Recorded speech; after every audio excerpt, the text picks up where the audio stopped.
आसिफ आज अभी जेल से 1 साल के बाद बाहर आए। आसिफ, आपने एनडीटीवी से बात भी की, आपको सुन भी रही थी, लेकिन इस समय आप हमारे जो दर्शक आपको देख रहे हैं उनसे क्या कहना चाहेंगे? जो आपको ये बेल मिली है और आप जिन आरोपों के अंदर जेल गए थे, अभी वो भरी नहीं हुए हैं, आप बेल पे बाहर आए हैं, इस समय जहन में क्या ख्याल? जी बिल्कुल, मैं बहुत खुश हूँ और जो है मुझे देश के संविधान पे, देश की एकता और अखंडता पे पूरा भरोसा था और जुडिशरी पे पूरा भरोसा था कि आज नहीं तो कल, साल नहीं 2 साल भी लग सकते थे, 3 साल भी लग सकते थे, तो मुझे जो है इंसाफ मिलेगा। आज बेल मिला है, जल्द ही जो है वो पूरा केस ही जो है वो डिस्चार्ज हो जाएगा। आने वाले वक्त में केस चार्ज पे ही नहीं लग सकता है, क्योंकि इन्होंने जो चार्जेस लगाए थे, स्पेशल सेल और दिल्ली पुलिस ने जो चार्जेस लगाए थे वो सारे चार्जेस फेक हैं, फॉल्स हैं।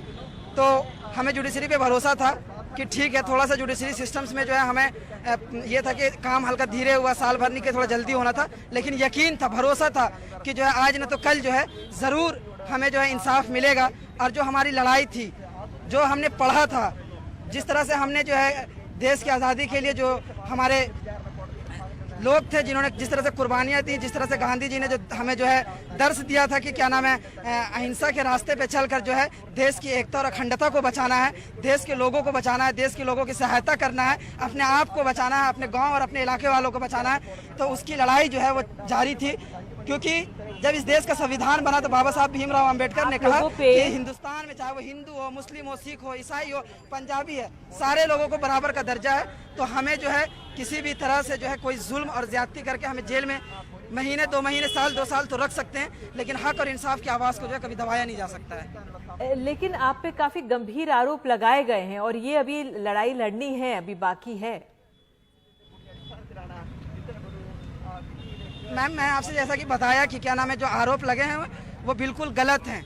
ये जो है आरोप बिल्कुल, ये तो आरोप ही नहीं लगा, हमें जो है बहुत सारे नाम से पुकारा गया कि हम आतंकवादी हैं, जिहादी हैं, देशद्रोही हैं, दंगाई हैं, इस तरह के एलिगेशंस लगे हैं। ये जो है चार्जशीट में और अदालत में ये जो है एलिगेशन, जो धारे लगे हुए हैं यूएपीए, वो वहाँ शो करेंगे, लेकिन जो माइंड पे जो चीज़ काम करता है वो ये काम करता है कि ये मुझे दंगाई बोल रहा है, ये मुझे जिहादी बोल रहा है, ये मुझे आतंकवादी और देशद्रोही बोल रहा है। ये काम दिमाग पे करता है, ये दिमाग पे असर करता है। तो मेंटली टॉर्चर किया गया, करने की कोशिश की गई, तो हम उससे उभर गए। तो ये जो चार्जेस लगे हुए हैं, तो इससे भी हम जल्दी उभरेंगे, इससे भी हमें जो जल्दी इंसाफ मिलेगा। आपने बहुत बड़ी बात बोली कि मानसिक तौर पर कितना आघात पहुंचता है ऐसे आरोपों का, और आपके साथ और लोगों का भी जो आप लोगों से जुड़े होते हैं। ऐसे में आप बाहर निकलकर अपने जो साथी हैं उनको, उनसे क्या कहना चाहेंगे? काफी लोग आपके साथ जुड़े, लेकिन सवाल भी बहुत उठे, तो ऐसे में अपने लोगों से आप क्या कहना चाहेंगे? क्योंकि मानसिक तौर पर भले ही वो आपके साथ जेल में नहीं थे, लेकिन बाहर थे और परेशान हुए होंगे, आपके परिवार भी आपके साथ था।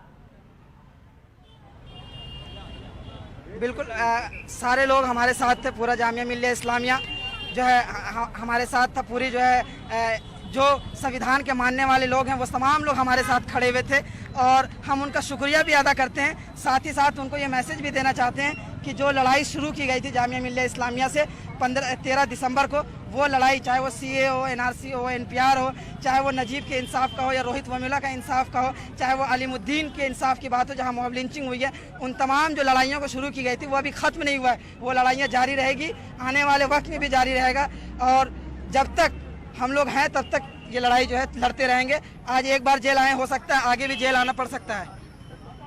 बिल्कुल आसिफ, लेकिन कानून के दायरे में रहकर तमाम आप अपनी आगे बातें बढ़ाएंगे, है ना?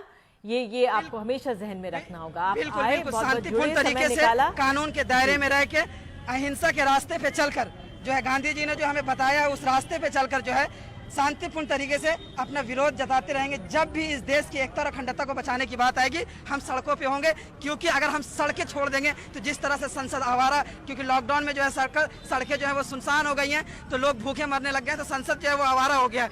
तो इसी वजह से जो है संसद को आवारा नहीं होने देंगे और जो है सड़कें जो है वो सूनी नहीं होने देंगे। हम लोग जो है हक और इंसाफ की लड़ाई लड़ते रहेंगे सड़कों पर आके। बिल्कुल अपना ध्यान रखें।